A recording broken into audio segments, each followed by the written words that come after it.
একজনের কাঁধে ভর করে আরেকজন উকি দিচ্ছে বাসের জানালায়। Target mobile. কিছু বুঝে ওঠার আগেই ছো মেরে নিয়ে যাচ্ছে মোবাইল ফোনটি। যে কোনো সময় আপনাদের সাথে ঘটে যেতে পারে এমন দুর্ঘটনা, তবে ভয় পাওয়ার কোনো কারণ নেই। ফোন হারালে যা যা করতে প্রয়োজন তাই নিয়ে আজকের এই ভিডিও। আসসালামু আলাইকুম, আমি মোহাম্মদ আল রাব্বি, আইটেক সিটির পক্ষ থেকে আবারও চলে আসলাম নতুন একটা ভিডিও নিয়ে। আজকের এই ভিডিওতে আমরা যেটা নিয়ে আলোচনা করব তা হলো ফোন হারালে কি কি করা উচিত বা কি না করা উচিত। সর্বপ্রথম যেটা করা উচিত না তা হলো বিচলিত বা আতঙ্কিত হওয়া যাবে না। দুটা স্টেপে আজকে আমরা এই কাজটা দেখাবো। প্রথম যে স্টেপটি হলো, আপনার যে ডিভাইসটি হারিয়ে গিয়েছে সেই ডিভাইসে আপনার যে জিমেল অ্যাকাউন্ট বা গুগল অ্যাকাউন্ট আমরা বলে থাকি, এই অ্যাকাউন্টটাকে আপনার নতুন আরেকটা ডিভাইসে লগ ইন করতে হবে। এক্ষেত্রে আপনি আপনার বন্ধুর বা কোনো ভাই বা কোনো বোন বা কোনো আত্মীয় স্বজনের ফোন ইউজ করতে পারেন। সেক্ষেত্রে আপনি তার ফোনে আপনার যে জিমেল অ্যাকাউন্টটা ওটা লগ ইন করবেন।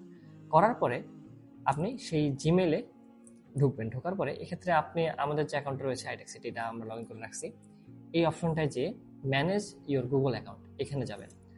যাওয়ার পরে এখানে সিকিউরিটি যে অপশনসটা আছে এখানে লগ ইন প্রেস করবেন। করার পরে একটু নিচে স্ক্রল করে দেখবেন ফাইন্ড আ লস্ট ডিভাইস যে আছে।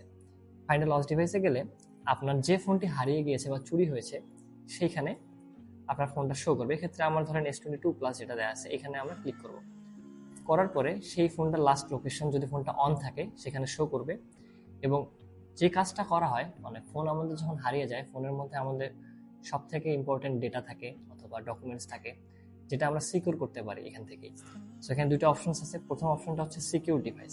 এখানে আমরা যে নেক্সট করি, এক্ষেত্রে আমরা একটা নতুন পিন সেট আপ করে আমরা আপনার যে পার্সোনাল ডাটাগুলো আছে সেগুলোকে সিকিউর করে ফেলতে পারবো। এর বাইরেও নিচে আরেকটা অপশনস আছে ফ্যাক্টরি রিসেট ডিভাইস। এর মাধ্যমে আমরা জেনে থাকি যে ফোন একদম নতুন কিনে যেমন থাকে শুরুর অবস্থাতেই পৌঁছানো সম্ভব, মানে এক কথায় সকল ডেটা ক্লিয়ার করা পসিবল। এটা গেল হচ্ছে ফার্স্ট স্টেপ। এক্ষেত্রে এই স্টেপের মাধ্যমে আমরা ফোনটাকে পুরোপুরি সিকিউর করে ফেলতে পারি নিজেদের ডকুমেন্টস ডেটাগুলোকে। এবং নেক্সট যে স্টেপটা রয়েছে, এই ফোনটাকে আমরা জিডি করে রাখতে পারি, যার ক্ষেত্রে আপনার অনলাইনের মাধ্যমে এটা করা সম্ভব হয়। এক্ষেত্রে আমরা অনলাইনে ধরেন যে কোনো ব্রাউজার, এক্ষেত্রে আমরা ক্রোমে ঢুকতে পারি। ক্রোমে গিয়ে আমরা প্রথমে সার্চ দিব হচ্ছে অনলাইন জিডিবিডি নামে যে অপশনটা আছে এখানে সার্চ করার পরে প্রথমেই যে সাইটটি আসবে অনলাইন জিডি, বাংলাদেশ পুলিশের একটা অফিসিয়াল সাইট। এরা ওখানে তাদের যে প্লে স্টোরের অ্যাপ্লিকেশনসের অ্যাড্রেসটা সেটা এখানে দিয়ে রাখছে। আর এক্ষেত্রে আপনার অনলাইন জিডি করার জন্য প্রয়োজনীয় যে কাগজপত্রগুলো দরকার সেগুলো দেওয়া আছে। ফার্স্ট অফ অল আপনার একটা জাতীয় পরিচয়পত্র নাম্বার, আপনার সচ্ছল একটা মোবাইল নাম্বার এবং আপনার একটা লাইভ ছবি দরকার তাদের। এগুলো ম্যানেজ করে আপনারা অনলাইনে জিডি করতে পারেন। এর বাইরে আপনারা যদি অনলাইন না করতে চান, সেক্ষেত্রে নিকটস্থ থানায় গিয়ে আপনারা এই জিডিটাকে উপস্থাপন করতে পারেন। আপনার জিডি তাদের অ্যাকসেপ্ট হওয়ার পর থেকেই তাদের কার্যক্রম শুরু হবে আপনার ফোন খোঁজা। আর সেক্ষেত্রে আপনার ফোনে আইএমইআই নাম্বারটা প্রয়োজন। ফোন যখনই তারা ট্রেস করতে পারবে আপনাকে অবশ্যই জানাবে। তাই বিচলিত না হয়ে সর্বপ্রথম এই দুইটি কাজ করে রাখুন।